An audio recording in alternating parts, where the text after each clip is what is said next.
హల్లెలూయా. రెండు చేతులు పరలోకం వైపు చాపి బిగ్గరగా చెప్దామండి, హల్లెలూయా. నిజంగా మీ అందరి యొక్క ఉత్సాహాన్ని చూసి నేను ప్రభువుని చాలా స్తుతిస్తూ ఉన్నాను. ఎందుకంటే దేవుడు నమ్మదగిన వాడు. దేవుని కన్నులు వెతుకుచూ ఉన్నాయంట. ఎవరి కోసం? ఎవరి కోసం అండి? ఆసక్తి కలిగిన వారి కొరకు, ప్రభు సన్నిధిని వెతికే వారి కొరకు. ప్రభువా నేనున్నాను నిన్ను స్తుతించడానికి, ఆరాధించడానికి అని సమర్పణ కలిగిన వారి కొరకు దేవుడు ఎదురు చూస్తున్నాడు. ఈరోజు దేవుని కనుదృష్టిలో మనం ఉన్నామండి. మరొకసారి ప్రభువైన యేసుక్రీస్తు నామములో ఈ రిపెంట్ కాన్ఫరెన్స్కి వచ్చినటువంటి మీ అందరికీ నా ప్రత్యేకమైనటువంటి ఆహ్వానము లార్డ్ చర్చ్ నుంచి మీకు తెలియపరుస్తున్నాను. దేవుని కృప మనందరికీ తోడై ఉండి నడిపించునుగాక. రిపెంట్ కాన్ఫరెన్స్ అంటే పశ్చాత్తాపపు కూడికలు. ప్రభు సన్నిధిలో మనం తగ్గించుకొని మన యొక్క జీవితాన్ని, మన యొక్క బ్రతుకును సరి చేసుకుని దేవుని ఎదుట మన పాపములను ఒప్పుకొని కన్నీటితో ఆయన పాదములను కడిగి దైవ చిత్తానుసారమైనటువంటి దుఃఖమును మనము కలిగి ప్రభు కృపలో నిలిచేటువంటి కూడికలు. ఇటువంటి కూడికలు ఏర్పాటు చేయటం అనేది నిజంగా మనందరికీ దేవుని యొక్క అనుగ్రహం అని, దేవుని యొక్క తలంపని నేను నమ్ముచూ ఉన్నా. బైబిల్లో ఒక మాట ఉంటుందండి. సమూయేలు ప్రవక్త ఇశ్రాయేలు ప్రజలను చూసి మాట చెప్తారు. ఇశ్రాయేలు ప్రజలు అప్పుడే ఫిలిస్తీన్ల చేతులు ఓడిపోతున్న రోజులవి. సమూయేలు ప్రవక్త ఒక మాట చెప్తారు ఇశ్రాయేలుతో, ప్రజలారా మీరందరూ కూడా మిస్పాలో కూడుకోండి.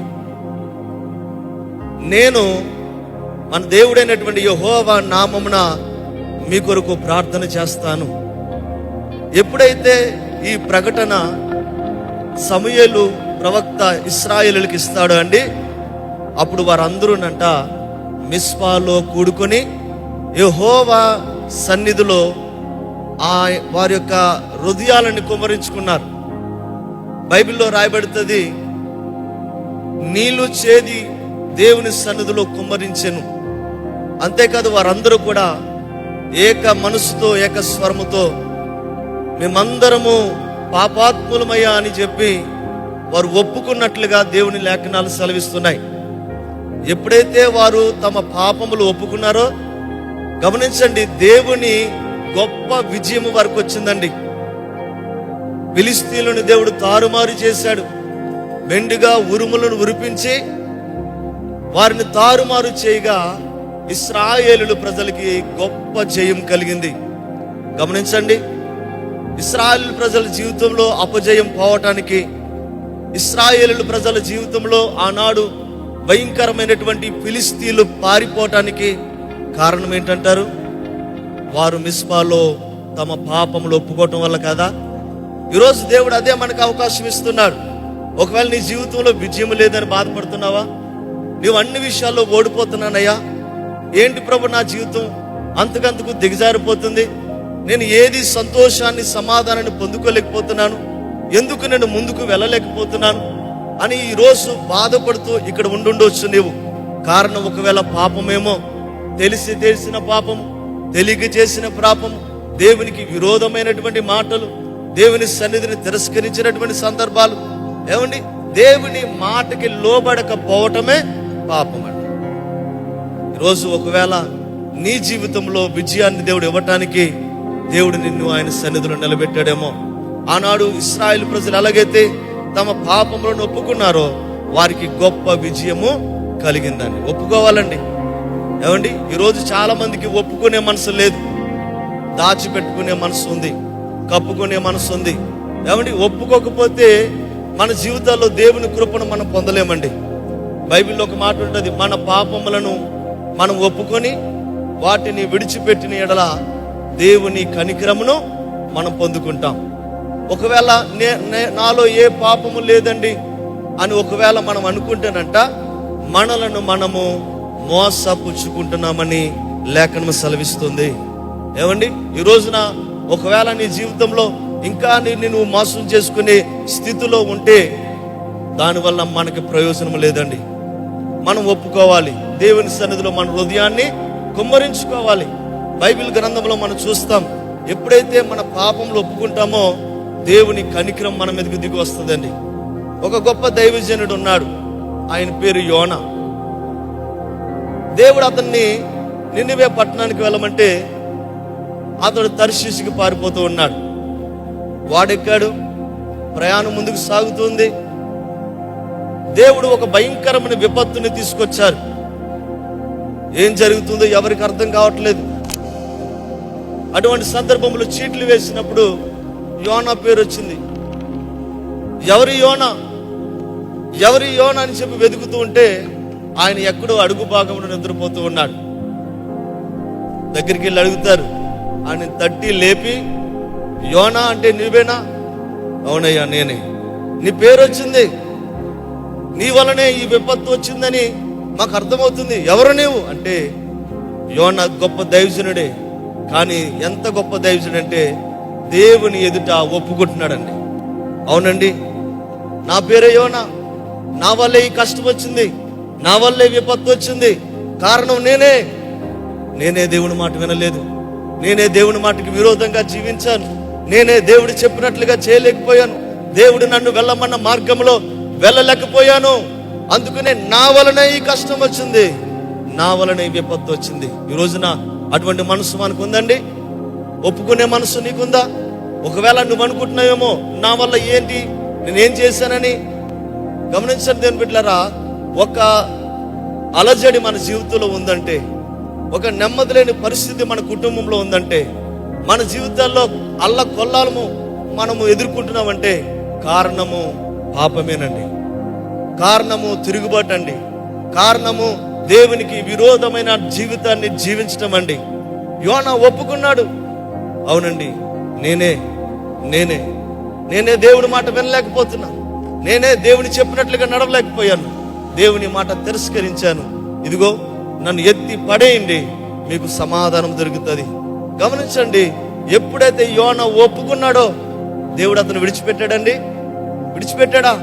దేవుడు అతన్ని కాపాడాడు, దేవుడు అతన్ని రక్షించాడు, దేవుడు అతన్ని బ్రతికించాడు. మరలా దేవుడు తనను ఒడ్డులో నిలబెట్టాడు, మరలా దేవుని కొరకు బలమైన దైవజనుడిగా వాడుకున్నాడు. కారణం ఒప్పుకోవటం వల్లే కదండి. ఏమండి, ఈ రోజున మన జీవితాలు ప్రకాశించాలంటే, మన బ్రతుకులు వెలగాలంటే, మనము మన జీవితంలో ఒక జయకరమైన జీవితాన్ని జీవించాలంటే మనం ఒప్పుకోవాలండి, ఒప్పుకోవాలి. ఒకవేళ ఈ రోజున నీ మనస్సు ప్రభు ఎదుట ఒప్పింప చేసేది పరిశుద్ధాత్ముడేనండి. ఒకవేళ కఠినమైపోయిందా నీ హృదయం, ఒకవేళ నోరు తెరవలేకపోతున్నావా, నువ్వు ఏ విధముగా ప్రభు పాదాలు పట్టుకోవాలో, ఏ విధంగా ప్రభు దగ్గర ఒప్పుకోవాలో నాకు అర్థం కావట్లేదండి అనేటువంటి స్థితిలో నీవు ఉన్నావా? పరిశుద్ధాత్మ సహాయం కోరుకోండి. పరిశుద్ధాత్ముడు మన యొద్దకు వచ్చి, మనలోనికి వచ్చి మన పాపములను ఒప్పింప చేస్తాడండి. మనకి దేవుని యొక్క కృపను పొందుకునే అవకాశాన్ని మనకి కల్పిస్తాడండి. అందుకనే మనము పరిశుద్ధాత్మ సహాయాన్ని కోరుకుందాం. యోనా ఎప్పుడైతే తన పాపంలో ఒప్పుకున్నాడో అతను దేవుని కొరకు నిలబడ్డాడండి. ఈ రోజున దేవుని కొరకు నిలబడాలనుకుంటున్నావా? దేవుని పని చేయాలనుకుంటున్నావా? దేవునికి సాక్షిగా జీవించాలనుకుంటున్నావా? దేవుని కోసము నీవు బ్రతకాలనుకుంటున్నావా? దేవుని నామానికి ఘనత తేవాలనుకుంటున్నావా? అయితే ముందుగా మనం ఆయన సన్నిధిలో ఒప్పుకుందామండి. ప్రతి చిన్న పాపమును మొదలుకొని, ప్రతి తప్పిదము మొదలుకొని, ప్రతి తిరుగుబాటు మొదలుకొని మనం ఆయన సన్నిధిలో ఒప్పుకున్నప్పుడు మనం ఆయన కనికరాన్ని పొందుకుంటామండి.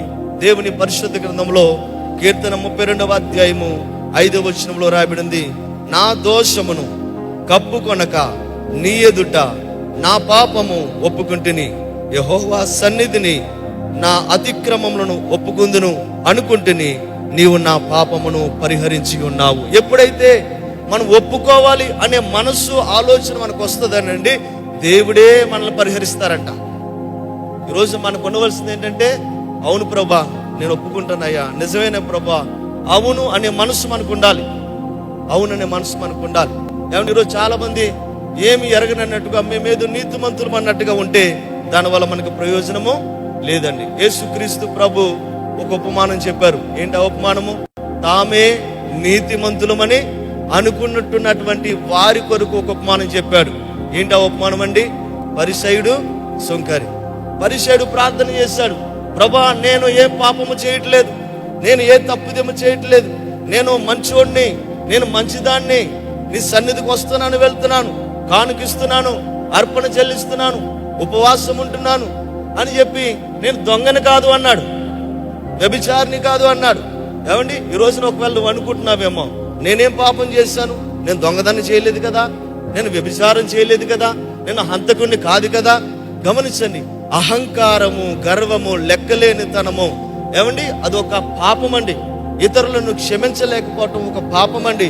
ఇతరుల మీద ఇంకా ద్వేషం పెట్టుకోవటం ఒక పాపం అండి. తగ్గించుకునే జీవితము మనకి లేకపోవటం ఒక పాపం అండి.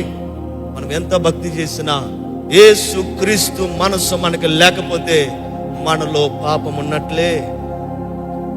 ఒక ఆయన దూరంగా నిలబడ్డాడంట, కళ్ళెత్తుడిగా ధైర్యం చాలక తన గుండెలను బాదుకుంటూ, పాపినైన నన్ను క్షమించాయా. దేవుడు అతన్ని నీతిమంతుడిగా ఎంచాడు. ఈరోజు మనము కూడా అట్టి కృపను పొందుదుముగాక. ప్రార్థనతో ఈ రిపెంట్ కాన్ఫరెన్స్ ప్రారంభించుకుందామండి. ఎంతమంది సంతోషంగా ఉన్నారు? కళ్ళు మూసుకొని 2 చేతులు ఆయన వైపు చాపి ఆ దేవాది దేవుని నామానికి స్తుతులు చెల్లిద్దాం. హల్లెలూయా, హల్లెలూయా, హల్లెలూయా, హల్లెలూయా. స్తోత్రం, స్తోత్రం, స్తోత్రం, స్తోత్రం, స్తోత్రం, స్తోత్రం. మహాగణుడా, మహోన్నతుడా, సర్వాధికారి, సర్వ సృష్టికర్త, మీ గొప్ప నామానికి వందనాలు, స్తోత్రములు ప్రభు. నాయనా, నా ప్రభా, ఇదిగో మీరు ఇచ్చినటువంటి ప్రభా ఈ పరిచర్ని బట్టి వందనాలు ప్రభా. లార్డ్ చర్చ్ని బట్టి వందనాలు ప్రభా. ఇదిగో తండ్రి, ఈ మహాపట్టణంలో ప్రభా దీప స్తంభం మీద పెట్టిన దీపం వలె ఈ పరిచర్ని ప్రభా మీరు నిలబెట్టినందుకు వందనాలు, స్తోత్రములు. నాయన, నమ్మదగిన దేవుడు అయ్యా. అయ్యా, ఇది మా తలంపు కాదయ్యా, ఇది మా ఆలోచన కాదయ్యా, ఇది మా ఉద్దేశం కాదు ప్రభా. నీ తలంపని, నీ ఆలోచనని, నీ ఉద్దేశమని మరొకసారి రుజువుపరిచినందుకు వందనాలు, స్తోత్రముల ప్రభా. ఎన్నో ఆటంకాలు, ఎన్నో అవరోధాలు అపవాది ఎంతగానో శోధించి అయినప్పటికీ ప్రభా ఇది మీ పని గనుక, మీ ఆలోచన గనుక ప్రభా, మీ ఆత్మ ద్వారా, మీ శక్తి ద్వారా, మీ ప్రభావం ద్వారా మీరు జరిగిస్తున్నందుకు వందనాలు, స్తోత్రముల ప్రభా. మా శక్తి కాదయ్యా, మా బలము కాదయ్యా, మా ధనము కాదయ్యా, మా జ్ఞానము కాదయ్యా, ఇది కేవలము మీ ఆత్మ ద్వారా జరుగుతున్నటువంటి మహత్తరమైన మీ ఘనమైన పని ప్రభువా. మీకు వందనాలు ప్రభా. ఈ రిపెంట్ కాన్ఫరెన్స్ ద్వారా నీ ఉద్దేశం ఏమై ఉన్నదో ప్రభా, మీ చిత్తం ఏమైనదో మా అందరి పట్ల నెరవేర్చు నాయనా. మా హృదయాలను తెరువు నాయనా, మా జీవితాల్ని మార్చు ప్రభా. మాలో ఉన్నటువంటి పాపమును, శాపమును, దోషమును తీసివేయడానికి ప్రభా మీ కృపను మాకు దయచేయండి నాయనా. నీ సన్నిధిలో ఎలా ఉండాలో, ఎలా నిన్ను గణపరచాలో, ఎలా ప్రార్థించాలో, ఎలాగ ప్రభు మమ్మల్ని వేడుకోవాలో, ఎలాగిన ప్రభు మేము పశ్చాత్తాపడాలో నా ప్రభువా మీ పరిశుద్ధాత్మ ద్వారా మాకు సహాయం చేయనైనా, మాకు సహాయం చేయ ప్రభా. నా తండ్రి, ఇదిగో ప్రభా, ఇంకను అయ్యా మీ కృప ఈ స్థలమందు అధికమవునుగా కానీ ప్రవచిస్తున్నాను ప్రభా. మా కొరకు మీరు ఎన్నుకున్న దైవజనులు రాజ్ ప్రకాష్ పాలయ్య గారిని బట్టి వందనాలు, స్తోత్రములు ప్రభా. నీ సేవకుని, నీ కుటుంబాన్ని మీరు బలపరిచి ఈ దినం మొదలుకొని మా ముందున్న ఈ 3 దినాలు నీ సేవకుని అగ్నివలే రగిలించండి నాయన. నీ సేవకుని ప్రభా ఏలియా అభిషేకముతో, ఏలియా ఆత్మతో నింపి మా ముందు నిలబెట్టండి నాయన. రోషము కలిగిన సేవకుడిగా ప్రభా మీరు ఎత్తబోతున్నందుకు వందనాలు, స్తోత్రములు ప్రభా. అపవాది మీద యుద్ధము ప్రకటిస్తూ ఉండగా, సాతాను శక్తుల మీద యుద్ధం ప్రకటిస్తూ ఉండగా, మమ్మల్ని ఏలుబడి చేస్తున్న ప్రతి పాపం మీద, ప్రతి చీకటి మీద యుద్ధము ప్రకటిస్తూ ఉండగా, నా తండ్రి, యుద్ధము యెహోవాదే, యుద్ధము యెహోవాదే, యుద్ధము యెహోవాదే అని ప్రకటిస్తున్నాను తండ్రి. మాకు కాదు యెహోవా, మాకు కాదయ్యా. మీ నామానికే మహిమ కలిగినట్లుగా సమస్తము సమకూర్చి జరిగించమని తండ్రి యొక్కయు, కుమారుని యొక్కయు, పరిశుద్ధాత్మ నామమున యేసు క్రీస్తు నామమున ఈ రిపెంట్ కాన్ఫరెన్స్ ని ప్రారంభించుచున్నాం పరమ తండ్రి. ఆమేన్, ఆమేన్.